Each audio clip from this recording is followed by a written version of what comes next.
নমস্কার, আমার নাম নবনীতা ভট্টাচার্য আর আপনারা দেখছেন আমার চ্যানেল বক্রমবাজ। প্রতিবারের মতন আমি আবারও চলে এসেছি নির্দিষ্ট একটি বিষয় নিয়ে আপনাদের সাথে কথা বলতে।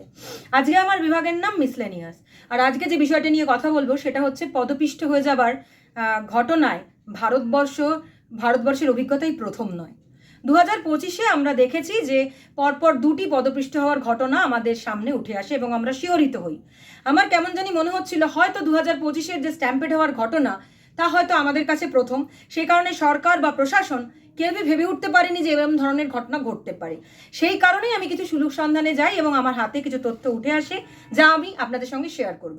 সব থেকে মজার ব্যাপার হচ্ছে এই 2025-এ কুম্ভে পদপিষ্ট হয়ে মারা যাওয়ার আগেও 2013-তে উত্তরপ্রদেশের কুম্ভে মারা গিয়েছিল প্রায় 36 জন 2013-তে।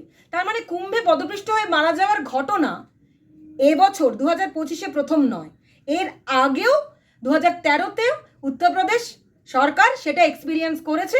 তাহলে বলতে হয় 2025-এ তারা ব্যাপারটার উপর গুরুত্বই দেয়নি।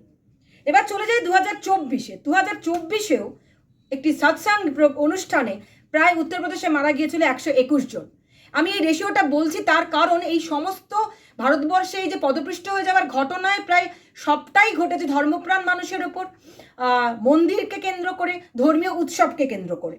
এরপরে আমি চলে যাচ্ছি 2013-তে, যেখানে মধ্যপ্রদেশের রতনগড় যে মন্দির আছে সেখানে 115 জন মারা যায় স্ট্যাম্পেড হয়ে। 2013 তো বললামই, উত্তরপ্রদেশের কুম্ভে মারা গিয়েছিল 36 জন। 2010-এই সেই উত্তরপ্রদেশেই আবার রাম জানকী মন্দিরে মারা যায় স্ট্যাম্পেড হয়ে প্রায় 63 জন। ওই মন্দিরে সেই সময় উপস্থিত ছিল 10,000 মানুষ। কেন না সেখানে ফ্রিতে খাবার আর জামা কাপড় বিতরণ করা হচ্ছিল। এরপরে 2008-এ রাজস্থানে মারা যায় চামুন্ডা দেবী মন্দিরে, সেই নবরাত্রির সময় মারা যায় প্রায় 224 জন এবং সেখানে জমায়েত হয়েছিল প্রায় 25,000 মানুষ। অনুষ্ঠান কি ছিল না, নবরাত্রি। 2008-এ হিমাচল প্রদেশেও মারা যায় নয়না দেবী মন্দিরে 146 জন স্ট্যাম্পেড হয়ে এবং 2005-এ মধ্যপ্রদেশে মন্দিরে মারা যায় 265 জন, মন্দির দেবী মন্দিরে মারা যায় 265 জন। সুতরাং আমি এই রেশিওটা তুলে ধরলাম কারণ দেখে চমকে গেলাম যে অ্যাকচুয়ালি এই যে স্ট্যাম্পেড হওয়ার ঘটনায় মারা যাচ্ছে বেশিরভাগই ধর্মপ্রাণ মানুষ বা কোনো ধর্মীয় উৎসবে যোগদান করতে গিয়ে। সুতরাং এটা নিয়ন্ত্রণ করা যেতেই পারে। সরকার, প্রশাসন, স্থানীয় প্রশাসন, সরকার যদি একটু সতর্ক থাকে তাহলে এটা করা যেতেই পারে। তবে এই অ্যাপিলটা আমার এবার সাধারণ মানুষের জন্য, ভারতবর্ষের ধর্মপ্রাণ মানুষের জন্য, যে আপনারাও কোথাও যাওয়ার আগে একটু ভেবে নিন যে সেখানকার সরকার, সেখানকার প্রশাসন, সেখানকার সিস্টেম আপনাদের মতো সাধারণ মানুষদের, আমাদের মতো সাধারণ মানুষদের, ভিভিআইপিদের কথা বলছি না। ভিভিআইপিরা তো সব জায়গায় ভীষণভাবে প্রোটেক্টেড।